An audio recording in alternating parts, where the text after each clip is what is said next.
skills. Tonight's session is session 8, the summary of the self-transformation course. And I've really enjoyed teaching it, and hard to believe that we're here at the end of the line.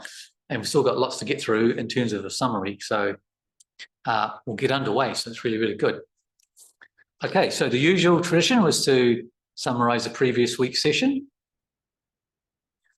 which I will do. Okay, so last week's session was on Bhakti Yoga, which comes at the end of the fourth component of Buddha Yoga. And we talked about, there's a Christian mystical book, they don't know who wrote it, called The Cloud of Unknowing. And it talks about human being has to, it sits in between two clouds, the cloud of unknowing, which is beyond and above us, and the cloud of unknowing, which is below us. And our task in our spiritual practice is to leave everything of the self, of the ego, in the cloud of forgetting below us, in the cloud of forgetting, and to penetrate the cloud of unknowing to find God, or the One, the Divine. As part of that process in Bhakti Yoga, it's vertical in nature, in that we're being receptive, we're opening our hearts to something above us. And Krishna in the Bhagavad Gita urged Arjuna to be a bhakta, a devotee of him, of the One. So something above is drawing us within. So we're being drawn from above, as opposed to, and as well as initiating something from below. So there's a reciprocal relationship. And the suggestion is from Krishna, and this is Krishna's rationale, which I read from HVB. She thinks constantly of me, depend on me alone, and thou shalt surely come to me. So to fill our life, fill our heart, fill our minds with the One. And real love in the highest sense is the saying from the Upanishads, that we love for the divine that's in each one of us, the spark of the divine, as opposed to the form, which is husband, wife, or whatever it might be. So that was essentially Bhakti Yoga. Right. So what I put together for tonight, and we'll just go through this, is essentially what I've called a map of self-transformation. And it kind of touches on all of the key things we went through in the last 7 weeks. So the human being is here. We're evolving. There's a particle of the divine within us. This body, we didn't create it. It appears from the absolute, from the One. And it's evolving. This particle of divinity within us is evolving. Now, there is, if you like, the absolute, and this is the saying I heard in the World Congress in 2001 in Sydney, when I first went to a World Congress, the only one I've ever been to, I might add, where one of our brethren from the Indian section did a short talk, and this is what he started it with, and I've never forgotten it. Free being limited itself, that we may exist. So something within us is here, and it's evolving, and it's like, if you think about, and I may be wrong, but this is what I think about the nursery rhyme Humpty Dumpty. All the king's horses and all the king's men couldn't put them back together again. So the divine has broken itself up, and we exist because of it. And by evolving and reconnecting, we're putting the divine back together, if you like, Humpty Dumpty back together. So whether that has any occult significance, I'm not sure, but that's how I think about it. So as part of that then, is, our individuality, in the sense, is true individuality is placing oneself under the law. So existence, incarnation is here, we're part of it. So we're born, we incarnate, and as part of that process, we are ignorant of our true nature. So in the Indic traditions, it's all about ignorance. Humans are essentially born spiritually blind. And these are some of the parables that we looked at in the Gospel of John, where, for example, remember the blind man by the pool, the blind man who was born blind, but then he was awake enough to be able to wake up and could see when the Christ anointed him and helped him to have a deeper perception. So all these parallels are there. So we essentially are unintegrated. We have to move from being asleep to being awake. So the human condition then is a movement where we're not so much, we are struggling, what St. Paul calls struggling against cosmic energies, when the Christian tradition calls metanoia.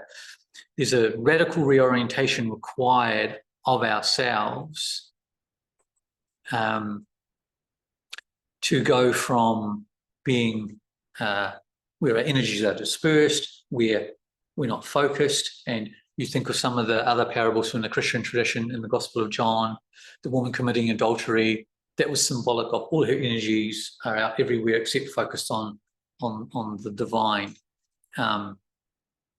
So there's a shift in our human nature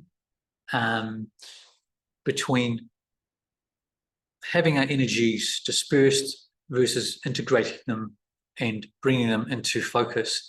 So, and what we're doing is nothing unnatural. We're doing what human beings will do through the course of time and evolution, but we're just doing it a little bit faster. And Jeffrey Hosson talked about that. So we've got a choice then. So that struggling against the forces of our own inner nature between material and the spiritual, and how we redirect our energies, as part of that process, the body then can be used for a higher purpose. And Ravi Ravindra's teacher, Madame de Solomon, talked a lot about that, especially in the Yoga Sutras and the Bhagavad Gita, where she's talked about the body has to be used for a higher purpose. And when the ego is out of the way, the I, the real I, can operate. So in a sense, we have a choice to be a conscious servant or an unconscious slave. So it all comes down to attention and awareness. For every moment, and this is what the Christian tradition is symbolized by the cross, at any point in time, we're on this axis and we have a choice to stay at the horizontal level of the world, which is our self-interest, our ego, or be yoked up the vertical axis of being, go to a deeper level and work with the higher and be linked. So in the Gospel of John, it's teaching about Jesus Christ as a link between the human and the divine. So there's the I am, the Son of God, and the Son of Man, and there's a reciprocal relationship between the two. So the whole idea of spirit and matter is being integrated and using this body for a higher purpose. So Ramana Maharshi, for example, is in the East. He was able to sit and meditate. That was his Dharma, and everything happened around him. An ashram was built, etc. For us in the West, we're out in the world having to actually serve and apply this knowledge in our daily life. And remember, Ravi told me, for the time of the Buddha, all the Hindu sages were householders. They went to work, raised families, as well as having their own spiritual practice. It was all part of integration, as opposed to living a monastic lifestyle, which for some you can, but we're out in the world. So our challenge is to balance those energies as above and so below. So that's a choice we have. So as part of the teaching, there was yoga, yajna, and dharma. So that was action, sacrifice, and responsibility for the maintenance of order. So to be able to maintain order, we have to be integrated. We have to be able to sacrifice our self-interest, but we can't do that until we engage in yoga. And this was the whole teaching of yoga to Arjuna by Krishna, to help him become integrated. So then he could sacrifice his self-interest because he had a deeper perception and understanding and insight, and therefore able to undertake the divine will. So there's a shift between being Prakrita versus Samskrita. So it again is that movement. And until we are integrated, we can't really put ourselves aside. it's ironic and paradoxical that the human being needs to be a big ego before it can dismantle the ego. Because if we're all divine, why do we have to go through this whole process? But we're unconscious of our divinity, and through incarnation, through the struggle, we become conscious. Catherine Mansfield, she talked about the two streams where 95% of the world is in one stream and 5% of the people who are spiritually aware in the other stream. But she said the move to go from one stream, from the 95% stream to the 5% stream is possible. And it's because of the struggle and everything that we learn through that, we can shift our awareness and refine ourselves, which is what she called alchemy. So there's that movement. So to help us do that then is Buddha Yoga. So Karma Yoga then is about right action. It's essentially more so about becoming the right actor. As Arjuna wasn't integrated, he had to become integrated. So then he could do what was required.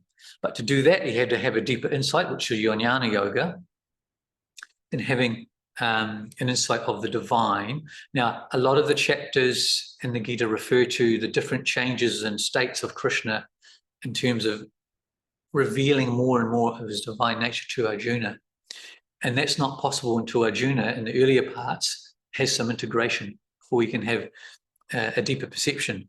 And Ravi talks about in all three books, Plotinus, and similarly in the Christian tradition, about we have eyes, but we do not see. We have ears, but we do not hear. So and Plotinus would say, until the body is receptive, it can't perceive something deeper. So if you want to see the sun, you need the eye. You need to have the eyes of the sun. So there's always, again, a shift in awareness to be able to see something more subtle, something more deeper within our vehicle. And, Ravi talked about he was walking with Krishnamurti one time in Adyar. And Krishnamurti stopped for a moment and said, "Do you hear how they sing?" And Ravi was, he must have been, he didn't perceive anything that Krishnamurti was perceiving because he was a bit more, switched on, as it were, would perceive more. But he was perceiving something of the nature of spirits or whatever it might have been, but Ravi couldn't perceive it. So there's always that change of perception, receptivity of the body to be able to perceive something deeper. And, Ramana Maharshi, again, I think, had a lot of silence, and he was, he calls it abiding in the silence, but it's like he was going within and making sense of all of what he'd experienced as a 16-year-old for many, many years before he started speaking and teaching.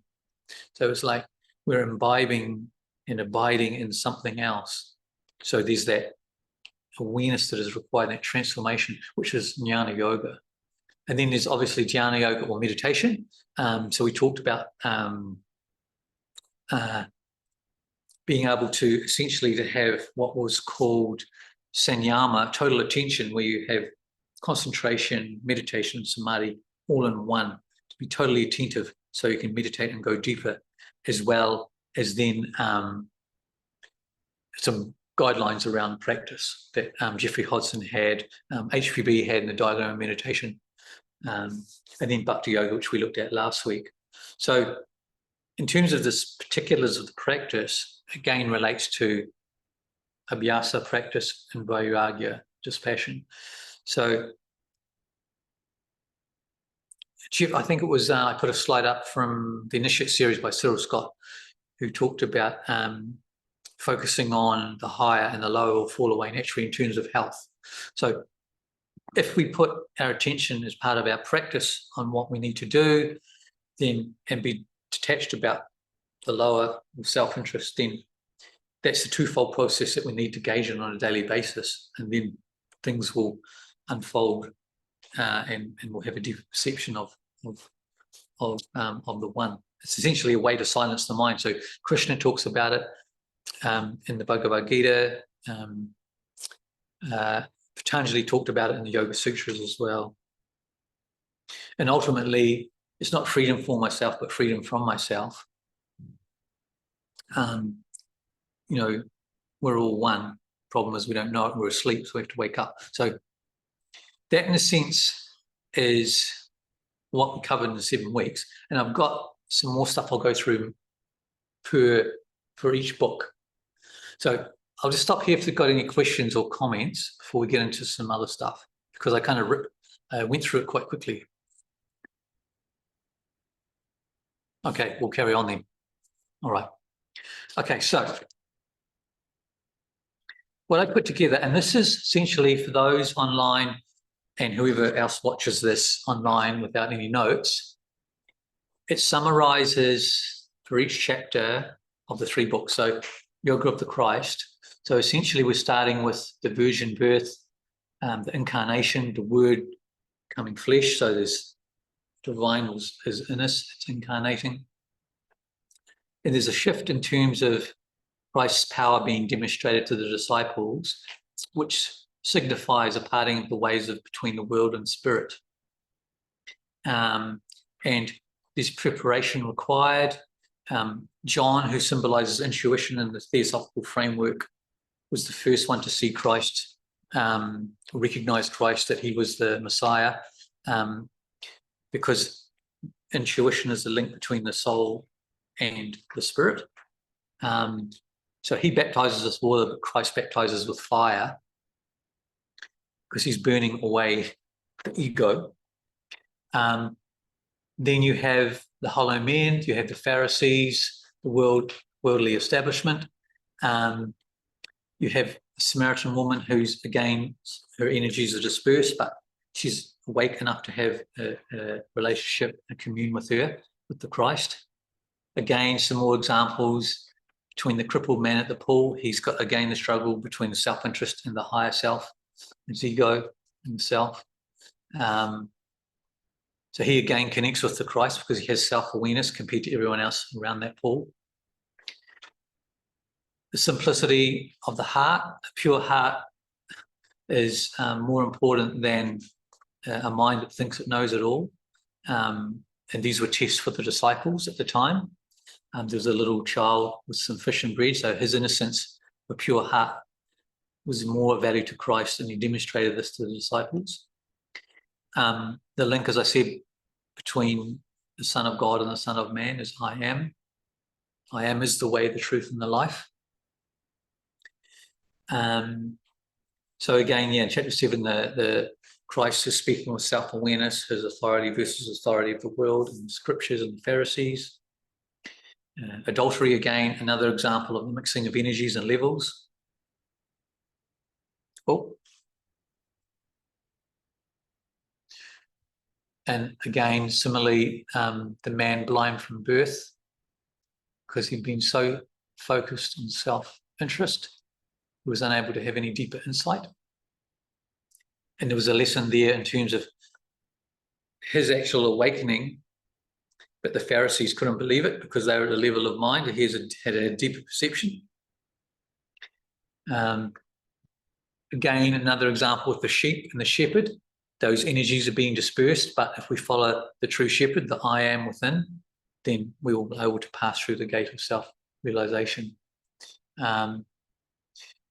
Lazarus rising from the dead. Again, he died. Lazarus was Christ's most advanced disciple, and he'd woken up and come pretty much similar level to the Christ, and was able to link between the Son of God and the Son of Man through I am. In varying degrees, the disciples were all in different levels of understanding and insight and awareness. So, dying to one's self-will. An example of humility with the Christ washing the disciples' feet, and the test for Judas as well, because we all have our tests and we have to put aside self-interest. Then there's a farewell prayer starting, saying goodbye to his disciples before he was crucified. And this similarly, making those links between above and below, listening to one's deeper self. And, his example was, no cross, no crown, sacrificing yourself, you've got to carry your cross. But ultimately then to end suffering is to sacrifice oneself. Paradoxical as that seems. So again, he's emphasizing the ideal of sacrifice as he says goodbyes to his disciples. Peter obviously is at a different level, and he denies Christ. And later on, at the end, Christ drills it into him again, who and what is really required of him. Again, you see the symbols in terms of the of Pilate and the Pharisees and the garment Christ is wearing at his crucifixion. And his resurrection, his changing from subtler states, from a gross state to the subtler state. And Mary is able to perceive that because she has some deeper awareness. And then the last time he was with the disciples, he was teaching them a lesson in terms of if you really want to catch anything of value, the fish symbolized by the fish, has to come from within. And Peter had leadership quality, so he had to do what was required, which was to follow Christ. So that sums up, in a nutshell, Gospel of John. Again, with the Bhagavad Gita. So it's the start, it's about Dharma, crisis, symbolize what we all have to go through. How do we know what to do is right? What is right as opposed to what is wrong? To have that, we need to have a deeper awareness that there's more to this life, more to how we want to act to do what is right than the level of the world, that we are more than just flesh and blood.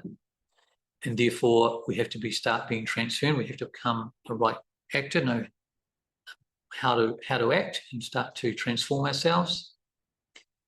This requires some deeper perception and having sacred knowledge, which is essentially what theosophy is.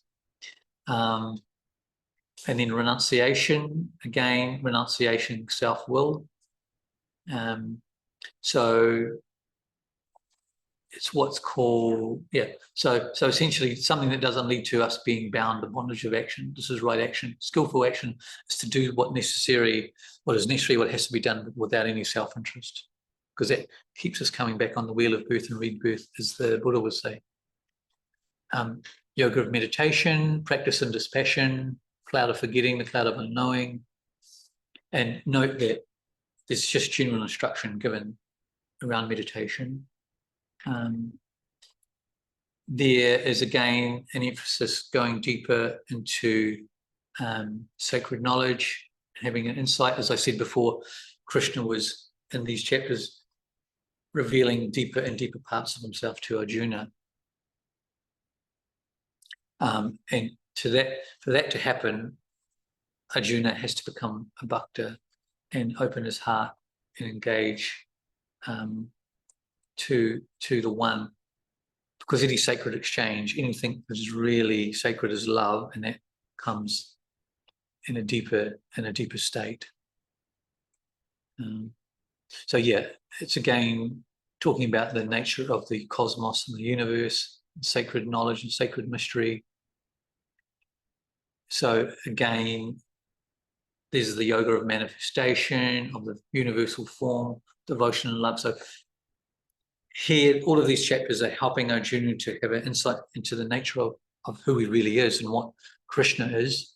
And all of the practice in terms of karma yoga, jnana yoga, dhyana, and bhakti yoga, all of that allows him to do that. Simon, can I say something else? Yeah, sure. Because I've read the Bhagavad Gita a couple of times, a few different translations, but the revealing of the universal form is probably the most interesting part for me. For those who may have read it, it's basically Arjuna is talking to Krishna, and Krishna reveals it's almost like Arjuna goes through some kind of psychedelic vision or something like that. The whole cosmos opens up to him. He sees many different beings and energies and so forth, has crazy realizations. And then Arjuna he gets worried or scared a little bit by that. And he asks if Krishna can just reveal himself again in his two-handed form, so he can just talk to him like something he can relate to a little bit more. So what do you think the significance of including that is in the Bhagavad Gita, of And is it necessary to have something more like a relatable, the universe kind of manifesting itself in a relatable way for us? What do you think? What's your reading of that? Okay, so Blake's question is around in the latter parts of the Bhagavad Gita, where Krishna is revealing his full divine nature to Arjuna, and Blake is asking the necessity of that, and how does that help us on our path, because we're in the world. So the Gita gives the whole framework of human transformation, which does require that deeper insight. If you think about Maharshi, Krishnamurti, even Eckhart Tolle in modern times, all of them have had some deeper insight, Guruji. So this is required, from my understanding, for any real transformation, because otherwise it's superfluous. It doesn't last, and you go back to your old habits or the personality. And obviously it is scary. Now, HPB is part of her initiatory experience in terms of her transformation and what was required of her in the work she was prepared for. She, and this is what CW Leader talks about as well in Master in the Path, she saw the solar logos, the one, the God of the system, the one without a second, and she had to cover her eyes and put her head down because it was just too powerful for her. But it was a reminder, it was a necessity that you, as us, are part of this one thing we can call God, the head of the solar system, right? We're all part of it. And it is necessary to have that, and this is similar to what Christ was doing to Peter at the end of the gospel, drilling it into him again, that I am God, I am the one, and you need to realize that.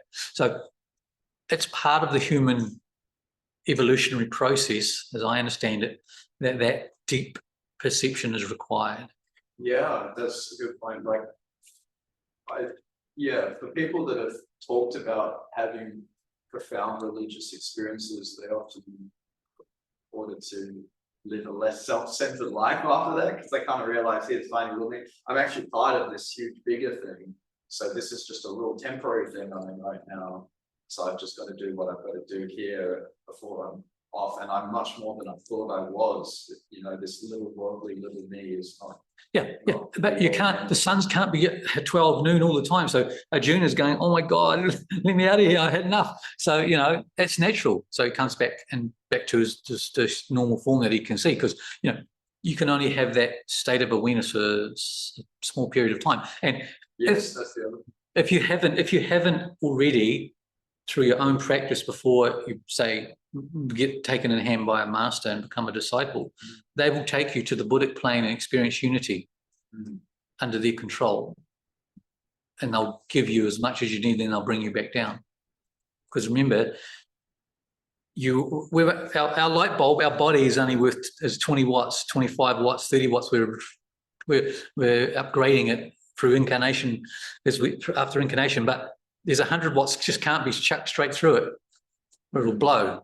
So so a compassionate master, I suppose, would not overwhelm you too much, give you what you can take, essentially, and maybe push you a little bit, but I guess you need to prepare the soil for the seed. Well, this is the whole point of all the different stages: the birth, the baptism, the transfiguration, the crucifixion, the ascension. All of that are different changes, states of consciousness of the human being. Yes.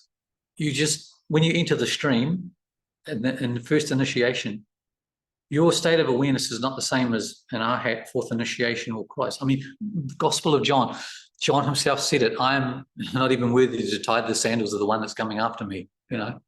He knew his place, and he knew what Christ was and the energy, because he'd evolved to that state where he could say, I am my Father, or one, or as Maharshi said, there are no others. Yeah, is there also, I think there was also some Gnostic texts, maybe the Pistis Sophia or something, where Christ in a more visionary form actually takes people to basically hellish states and higher states and shows them different levels as well. So even going to a hellish state or a hellish plane as part of the soul's training and evolution as well. Well, I mean, I think the Christian said, "My house has many mansions." You know, there's different levels of understanding and different levels of existence, and Theosophy provides a good framework around that. You know, Yeah. so Because it's all part of that training. But the universal form being revealed is so interesting. And on top of that, Arjuna, he sees it, and then he says, "Okay, can I just relate to you in your two-handed form from now on?" Which is quite interesting. And it's too overwhelming for him to engage in the world while seeing that all at the same time. well, yeah. I mean, each of us, you know, in our quiet states, and something comes up, it's quite freaky. It's quite frightening. Well, at least, you know, it's like to let something else come up, which isn't you, that we've totally been living for most of our days on this earth. It's all me, me, me. Just let something else come up and I'm not. It's quite an experience, you know, so. Moses has a similar experience on the mountain. He wants to see God, and God says, "You can only see me after I've passed by," because otherwise he would be totally overwhelmed. Yeah, June is saying Moses had a similar experience. So, and Krishnamurti talked about this as well with his process.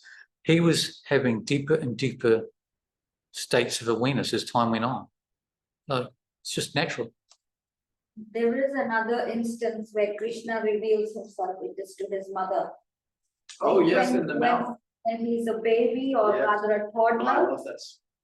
So it's not like if you are only on the path, you have all these things. Sometimes you have a role in your life where something like this is revealed to you because you're the mother of the divine. There will be an instance when I think Krishna, as usual, being in his naughty self, he does Yes. something. It's his And then triumph. she's like, "Show me, you've eaten something, show me Yeah. the mouth," like Oh, all mothers do, right? And then she looks in and she sees the whole universe inside. Yes. But not because it's always visible. Mm. He chose to show it to her.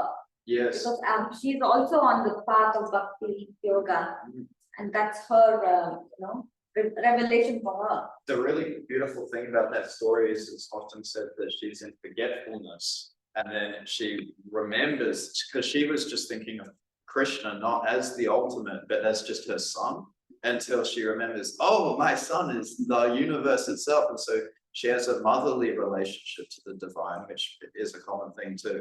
And so she's just relating to Krishna, like, "Show me what's in your mouth, open your mouth." Yeah, it's so beautiful.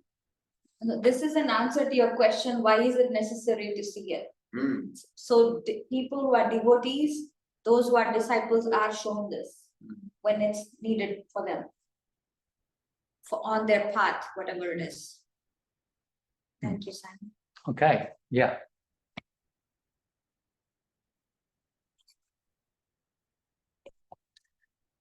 So then at the end of the Gita, after all of this transformation, you know, he says to Arjuna, "Well, you've heard what I've said, do as you wish."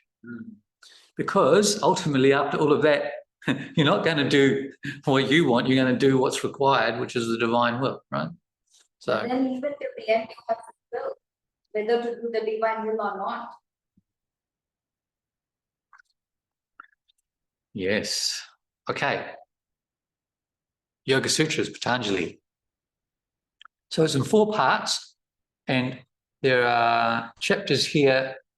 Part 1, which was about timeless insight, of which there was the teaching of yoga, practice of yoga, and a clear mind. So these were specific practices given by Patanjali. So he's basically defined what yoga is, the cessation of the fluctuations of consciousness. Then he talks about, practice and dispassion, how to still the mind, how the mind moves. So it's a different text compared to the Gita and the Gospel, and it's very specific. It's very instructive. So it's very practical, which is great. But then what was in the Gita is similar as well, which is a great way to compare all 3 texts. It's crying about having a clear mind, having insight.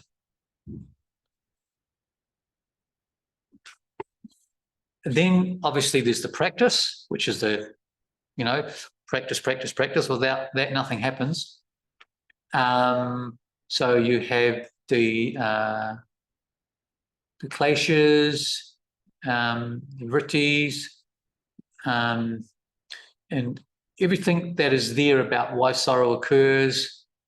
Yoga is the breaking the bond of suffering, for example. So remember what the Buddha said. I can't remember when I said it in the course. He said, if you want to untie a knot, all you need to know is how the knot was tied.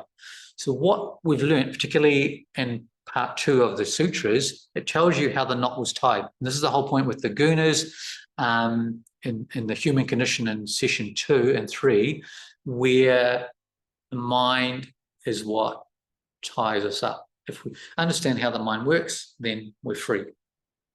So that's great. So a lot of this is emphasizing this again in a different way. And then at the end, Madame de Salzmann is talking about the human incarnation and that the body is required to serve something higher. Otherwise, it's been a waste of a human life. So then some more practice in terms of the yamas and the niyamas, and the 8 limbs of yoga. You've got asanas, pranayama, pratyahara, all of that. And then he talks about the way of splendor in part 3, which is your inner limbs, your concentration, meditation, samadhi. Now, what I didn't touch on as part of part 3 is the miraculous powers. But the real power is love, putting aside your own self-interest. The cities or powers, which he elaborates, they're all lower, the lower cities or lower powers, if you like. And HPB has some of them, obviously, and she emphasized, like every other sage emphasizes, it's not important. The real power is LOVE, to put yourself aside in service of others and not think of yourself. So he does enumerate a lot of them, you know, having awareness of what other creatures are thinking, the animals, etc. So, and then finally is the freedom without measure, part 4, where there's a real transformation, purification of mind has occurred, and there is a real deep perception of the one. So you have all of these in your notes, and for those online, you've got them there to look at if you ever want to come back and have a look at the session recording. Okay, so that's it, folks. It's been an honor and a pleasure. So I will close the recording, stop the recording. So thank you very much. This is closes session 8. Thank you.